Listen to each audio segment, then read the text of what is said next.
Hi, I'm Kronos, the god of time, and this is Đura's lifestyle time travel blog. Today we're talking about Dionysia, the city festival.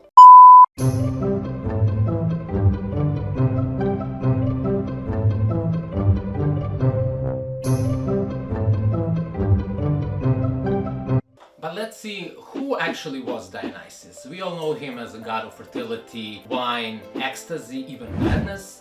But his story is truly remarkable. Dionysus was son of Zeus and his priestess Semele. One day Semele was doing her daily routine, just slaughtering a bull, and Zeus saw that, and he was really touched by that gesture, and he appeared to her as evil. So they started their romance, and one time Zeus even told her, "I will grant you one wish," and he swore on the river Styx. And Hera, she always gets jealous. So she came up with a plan to disguise as housemate of Semele and to propose her an insane idea. And she was like, "How do you even know that it's real Zeus? You should ask him to appear in his real form." "I will totally do that." And that was highly dangerous because for mortal it's too much to bear a god's true form. So the next night Zeus appeared to Semele and she asked him to reveal his true form. As promised, he granted her a wish, and he appeared followed by light and thunderstorms. But so she was burnt on spot. Luckily, Zeus managed to save the fetus, but he sewed it into his thigh to continue Semele's pregnancy. And when the time came, young Dionysus was born. To prevent Hera from interfering again, he sent young Dionysus to Mount Nysa. Mount Nysa was an extraordinary place, filled with centaurs, satyrs, and nymphs. Among them there was an ancient forest deity, also known as Silenus, old drunken man who was actually Dionysus' mentor. As his mentor, Silenus taught young Dionysus secrets of winemaking. But the wrath of Hera is never ending. She sent madness to young Dionysus and he started wandering around the world aimlessly until goddess Rhea found him and cured his madness. And that was the breaking point for Dionysus. He wanted to prove himself, so he gathered his crew, satyrs, centaurs, nymphs, and he decided to travel the world and spread his cult with his loyal companions. So together they were partying, spreading the wine, ecstasy among people, sharing the secrets of winemaking.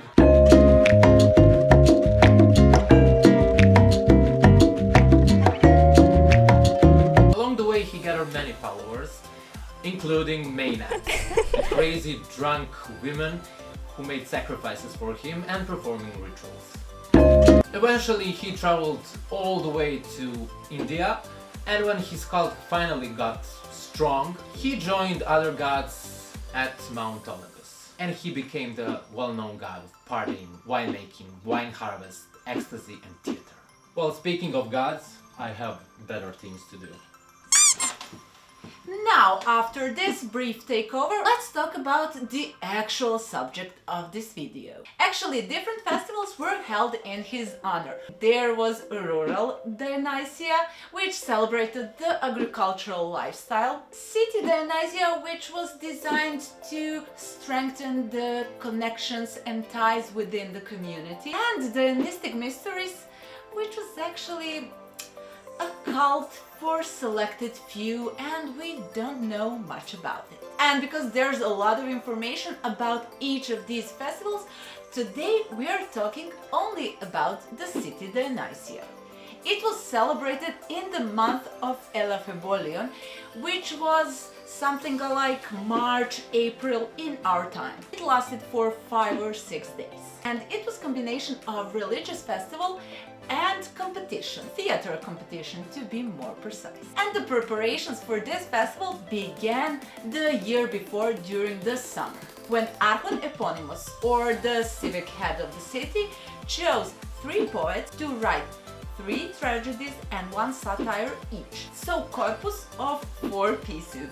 Archon also selected 3 actors, 3 protagonists to play in these corpuses of plays. So 1 actor was acting in all of the work of 1 playwright. And which playwright got which actor was decided by lot.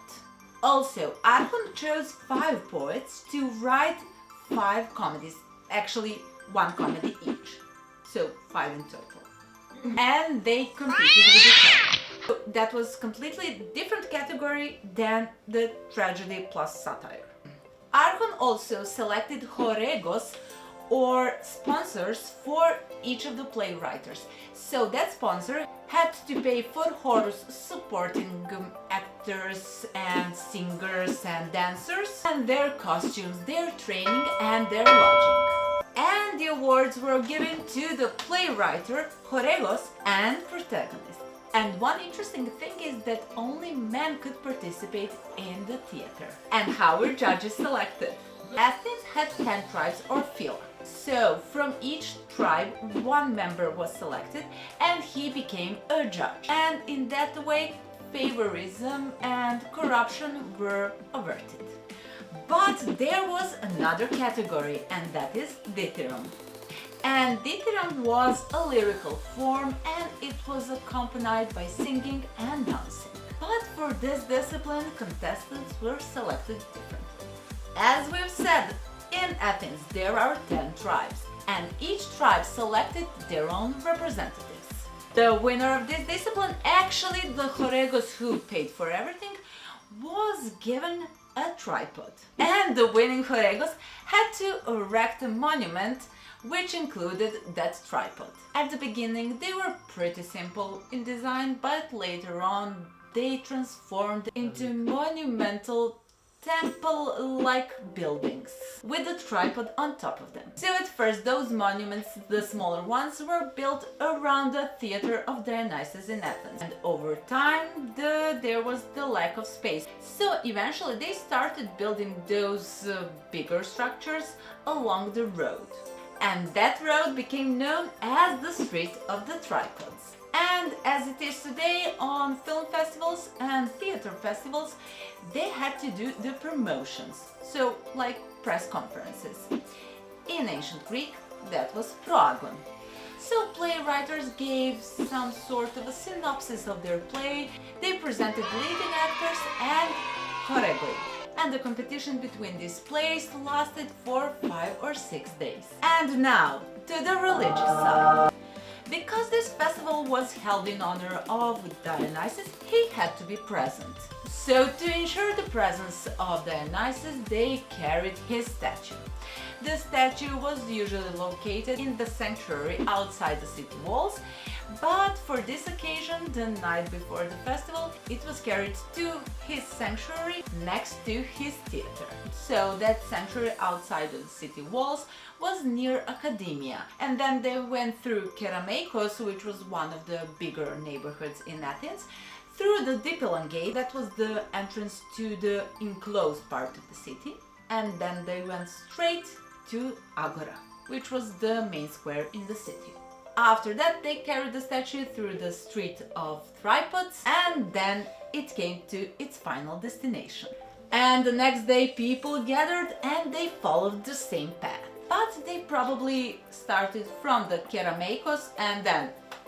And the people in this procession included musicians, city officials, priests, choregoi, and everyone was really well dressed and was carrying certain items connected to this ritual. And this procession was accompanied by singing and dancing and prayers. And this procession included sacrificial animals that were decorated with ribbons, and at the end of this procession they were actually sacrificed at the altar of the Dionysus. And in this procession there were actually some checkpoints, and one of them was the altar of 12 gods. And in front of that altar people performed dance for 12 gods. After this procession was over, the theater competition could begin.